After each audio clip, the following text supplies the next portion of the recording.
you need to start talking.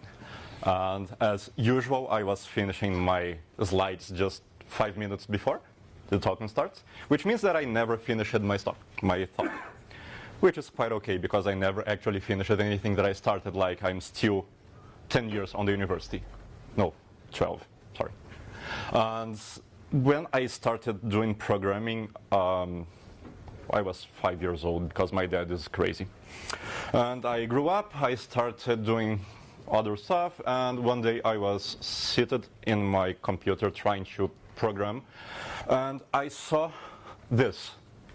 And this was an invitation for Qt developers to start trying to port an application that was initiated by Linus Torvalds using C and GTK. And man, I was thrilled because, well, as a kid, I always wanted to actually start programming with my heroes of programming, like I am a nerd for my whole life.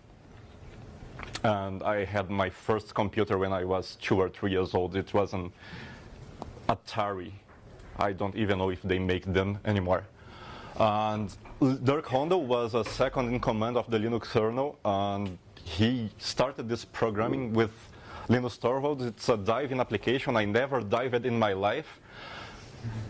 But I really wanted to do one thing. And, well, I like to experiment with new things. So I did origami. And after origami, I felt that I was an okay origami artist. So I did pole dancing. I did 1 or 2 years of pole dancing lessons. I tried to do a semi-professional pole dancing presentation in Brazil. But then I started doing theater. After I ended on the theater, I was a KDE developer. And Fizzle. Fizzle is the biggest free software convention in Brazil. We have 10,000 people going there annually, usually. And, well, I don't feel shame about that. And then I started tap dancing for some reason. But I really wanted to program something with Linux, mostly because Linus thinks that C++ is a horrible, horrible language, and it's made more horrible by the fact that a lot of substandard programmers use it. Hello. To the point where it's much easier to generate total and utter crap with it. Quite frankly, even if the choice of C were to do nothing but keep the C++ programmers out, that itself would be a huge reason to use C. Yeah. I made Linus Torvalds use C++. And I'm not afraid of that. I actually put that on my resume. And it is awesome because I was yelled 2 times till today. Which is nice, because usually Linus don't just yell, he throws people on the windows. Oh, if I have time later, if anyone do the question, I will give the FES. Not for you, you have FES. So, I really like to be a vector entropy. I like to make Linus use C++. I like to make my wife, that is, they're afraid of me sometimes. I like to make my brother say, oh my God, no. Well, I put my pole dancing picture on his Facebook profile. And then I downloaded the Git source from Subsurface. Oh man, it was a UI application done by kernel developers. It was a really big spaghetti code. Nothing was happening as I wanted as a UI developer. I know that I need to separate code. I need to do some stuff as MVC. And Linus told me that, well, that's just utter crap. You have no gain from doing that. Yeah. So those were the original problems that I saw on the original code base from Subsurface. There is no separation between the UI and the core whatsoever. The lack of the knowledge in the original library. Now, I need to stop a little bit because I am a Qt developer and the application was GTK developer, GTK developed.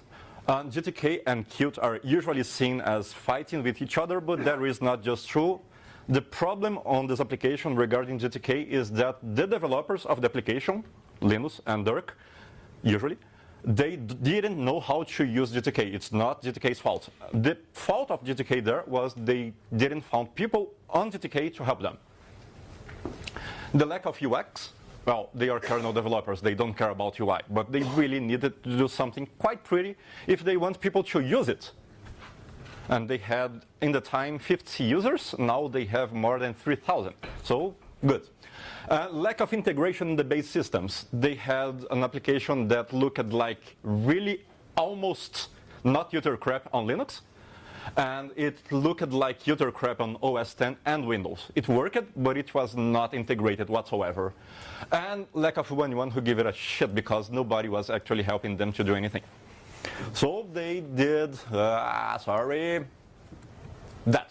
They invited people to try to help. And I saw this. I was bored in my work, and I saw this. And since I was doing nothing in my work, I was paid to just stare off the roof.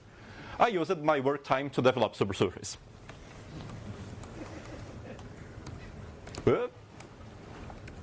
And this was the original Subsurface code. Well, not really, but mostly like that. I mean, they had around 10 files for everything. It was scary. It is still scary. Because on the parts from C to C++, I had to still keep a lot of the C parts and the C++ parts. And, well, it's now like this. After 2 months of work, I've managed to separate the core and the interface. I'm going to show a little bit of the code. I'm going to show the interfaces. But I have no experience doing presentations. I usually am a LaTeX guy. So it's usually worse than that. Core, it's a mess. And the interfaces is still a mess. Because I am the only one that knows how to do the interface. And the core being a mess, I cannot actually make a really good code for the interface because I have to deal with the mess that is the core. And, well, mess. No, nope.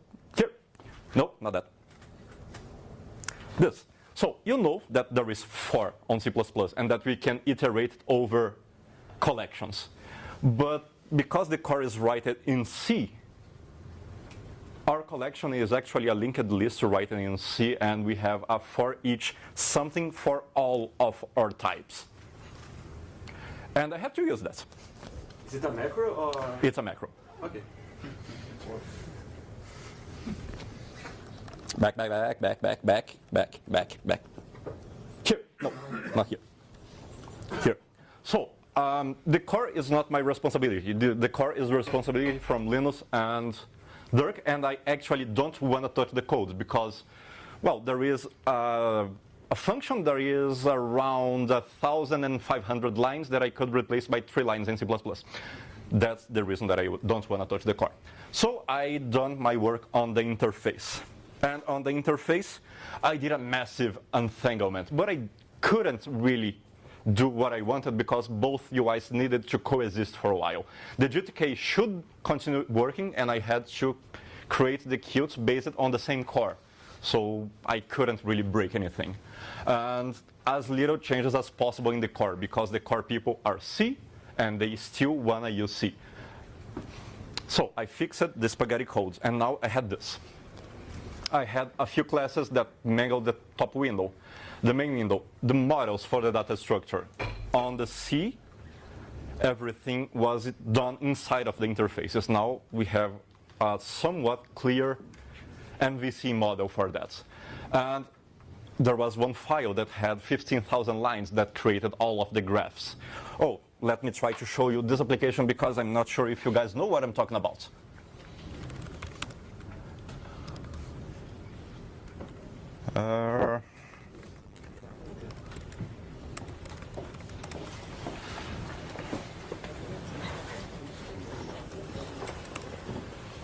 That.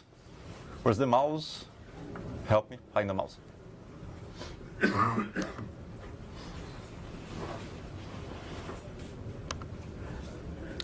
So this is Subsurface. And this is basically one of my hobbies nowadays, after theater and tap dancing and origami. this graph here, it has more than 17 different types of graph running here. And this little part here, it's 200 lines of code.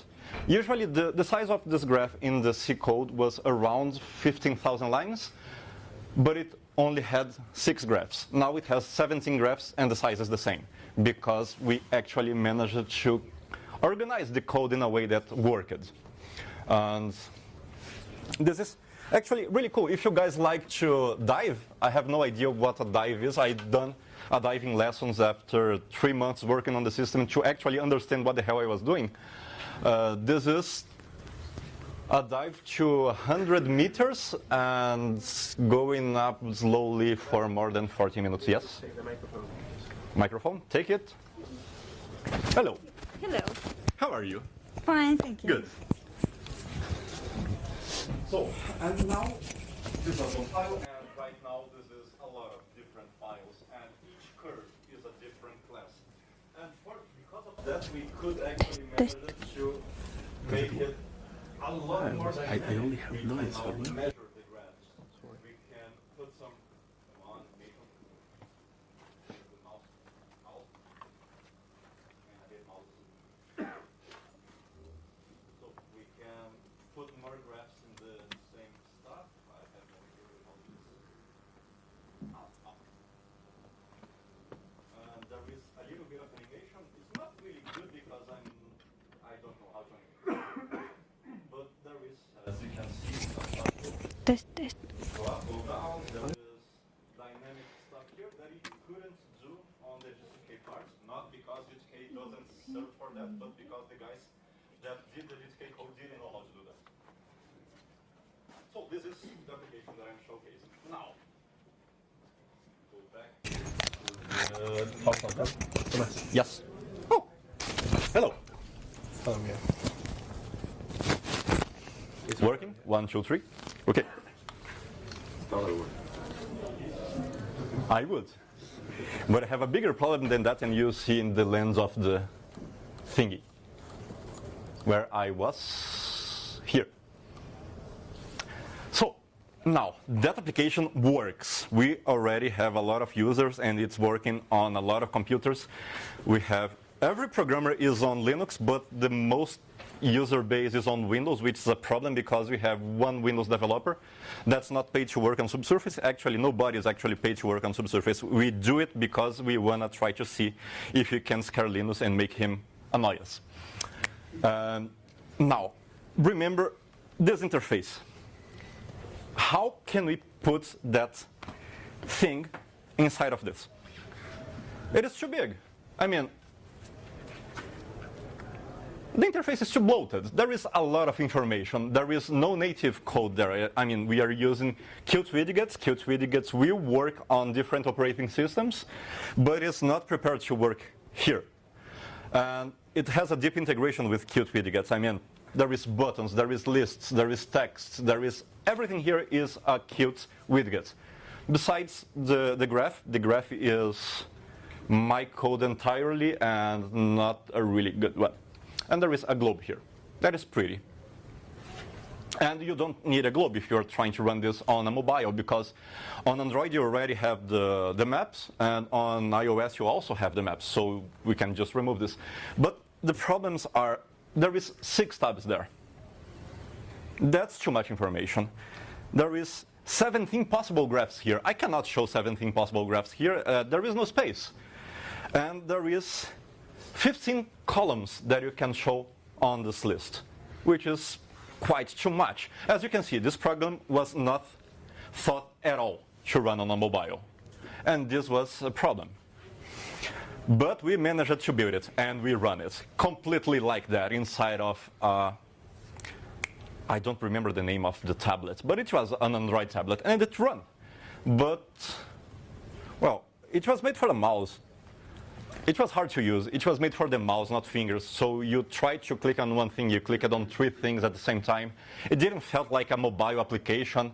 And the dialogue, the files should be reshared somehow, some way, and the application didn't have access to the Android's operating systems to actually get the files, because Android and iOS, they have some strange ways of having any file that you want. It's not really like a Unix-based system or a Windows or anything.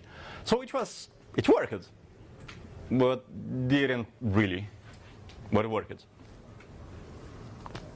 And enters LibGit and the cloud.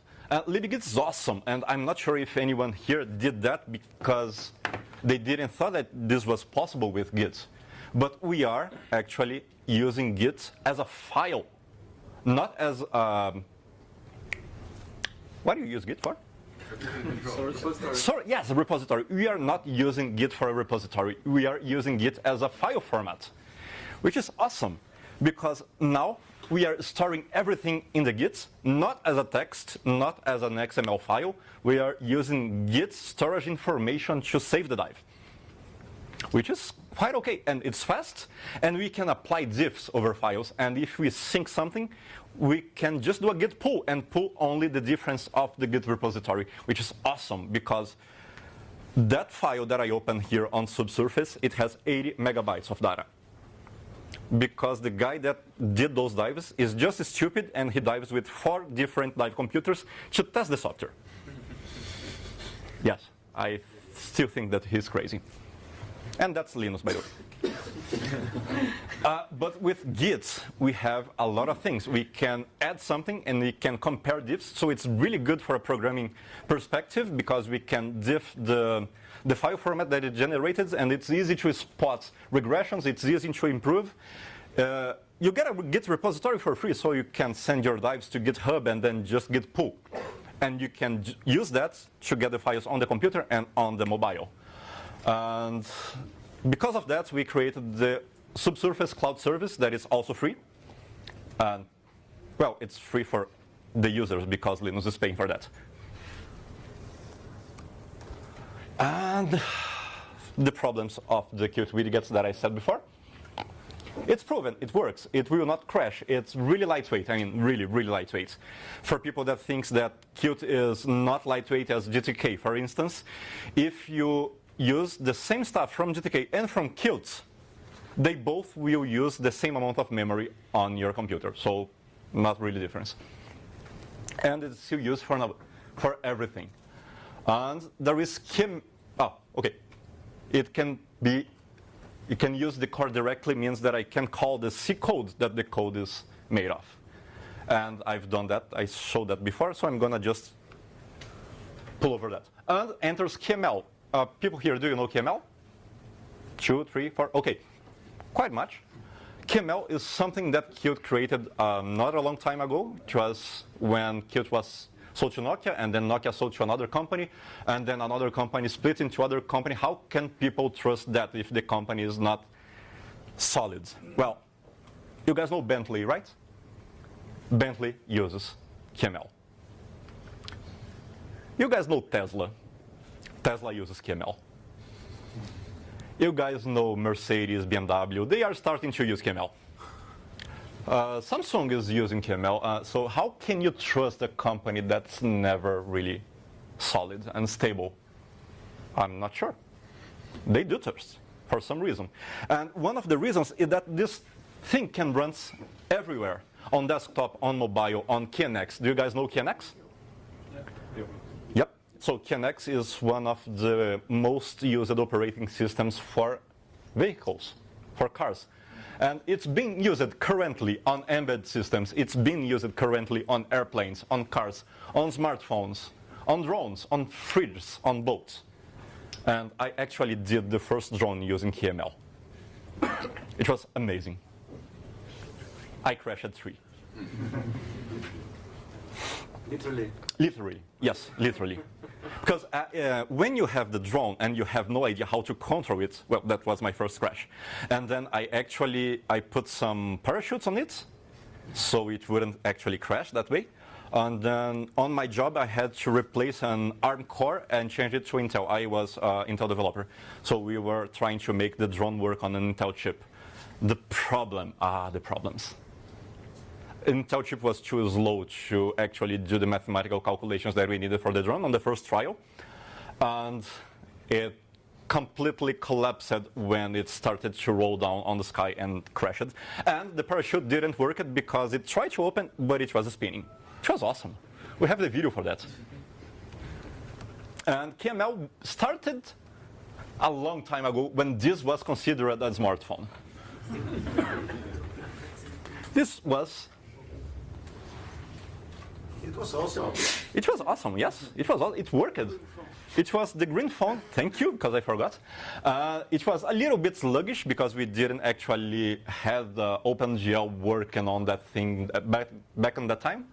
But it was the first trial of having something declarative to work. It used Qt widgets, so it had a lot of libraries to load. It was a little bit bloated, but it worked. It worked on OS X, it worked on Linux, Windows, Kinect, Android, iOS. And now, you remember probably on the university or when you guys were starting to program, or you heard this, that Java is compile once, run everywhere. But it's not, because you have Java C, Java ME, Java something. And here you have actually a C++ code that you can code once and run everywhere. You have to modify a little thing here and there sometimes, but it usually works. And it's KML, a language that runs on top of V8. V8 is the library from Chrome to run JavaScript. But it was a little bit modified to load small files instead of big JavaScripts. And it also uses a Git, and it can interact directly with QObject. So if you have in your program a QObject, you can just pass it to the V8, to the KML engine, and it can interact with it. You can call the properties, you can call the functions, but it doesn't interact with C code now. My whole core is in C. How the hell I'm gonna interact with it? I cannot. So I need to do, there is no drawing primitives on KML, which is also a bummer, because if there is no drawing primitives, I cannot do the profile. The profile is the little fancy graph. And on KML, I can do rectangles, and I can do texts, and I can do a combination of rectangles and rects. For real. I don't have anything on KML that is more than a combination of rectangles and texts and maybe a pixmap. Can you not load also Q widgets somehow? No, you can't. Them? You can't load any kind of Qt widget inside of KML. Unless you go to C++ and you create a new KML object that loads the pixmap for that widget. Oh, Okay, so there is nothing ready for that. But it can interact directly with QPainter. So you could use QPainter for that, but it's not really performance because it is done in OpenGL. And if you use QPainter, you are interacting actually with pixmaps. And the act of sending a pixmap to OpenGL every frame is time-consuming. And you can also use JS canvas because KML is built on top of JS, and JS has a canvas. You could use that, not performance. Don't do that. Nobody does that. Don't even try to do. Well, actually, we on KD, we are doing that. We have 3 libraries for that because we had to experiment. And for a desktop, that's mostly okay, but not for a mobile. Mobile doesn't have the power as a desktop has. So we could not use that because our graph is just too huge. This is painful. So StructDive uses a double linked list with 2 pointers that have a few other members as a C pointer that has a few macros to work on it. And we need to transform that on a C++ object to throw this to the KML. And create a model because MVC and KML are made to be used together. So let's duplicate the code. And by duplicating the code, we actually managed to make this work. And now KML has code to deal with dives and related things because, well, we need to work with dives. But it was painful. But it worked. This is an actual picture of the program working on Android. And it's even blinking because it was really a lot of work to make this work. It was 2 summer of code projects, because the first one, the guy just gave up and never answered our calls. It was not really good. But we still had the problem with the profile. Oh, this is using Kirigami. Do you guys know Kirigami? Yep.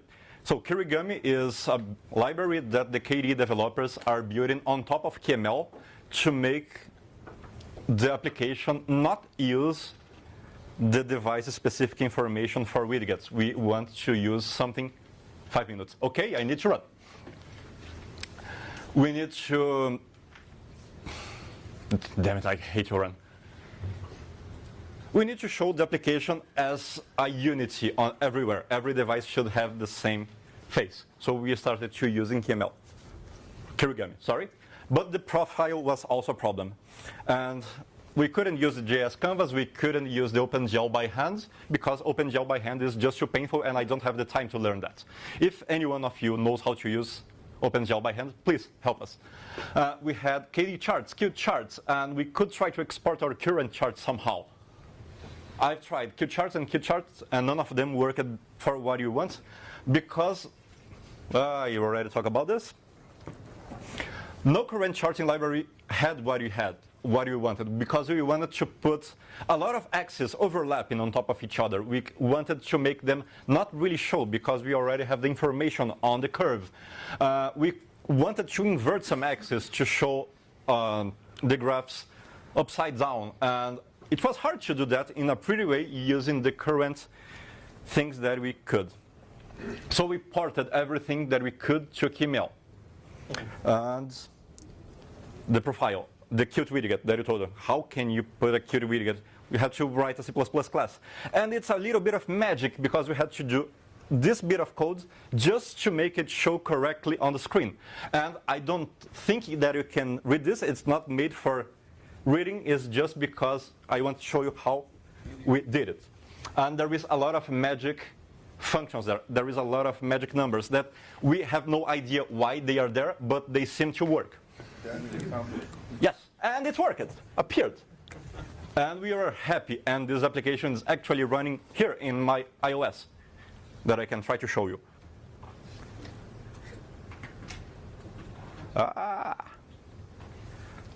This is the application. I don't have access to the data right now, so I cannot show you running that, but it's loading. So we still have a lot of code on C. We still have the lack of an actual KML developer, because I am a Qt developer, Qt widgets. I've done 10 or 12 years of C++ development with Qt for the desktop. My head doesn't work for KML. And we have a constant API breakage on KML, because we have KML controls 1, 2, they are incompatible. We have Kirigami 1 and 2, they are compatible, but they are using KML 1 or 2 that are incompatible. So we had a lot of issues on that. And it's hard to get the documentation, because they are still creating it, so hard. So we need more people. Please, if you guys want to try to work with Linus and annoy him, please join.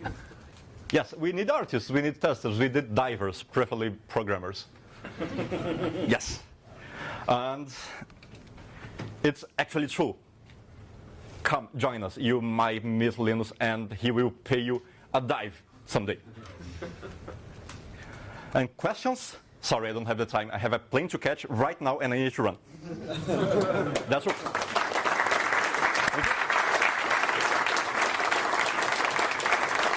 And I finished it in time, which is more awesome. So I think I have 1 minute.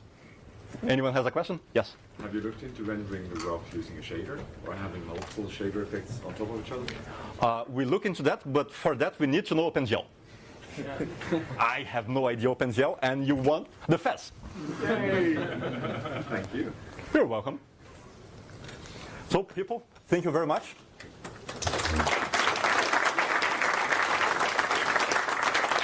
And I really need to catch a plane.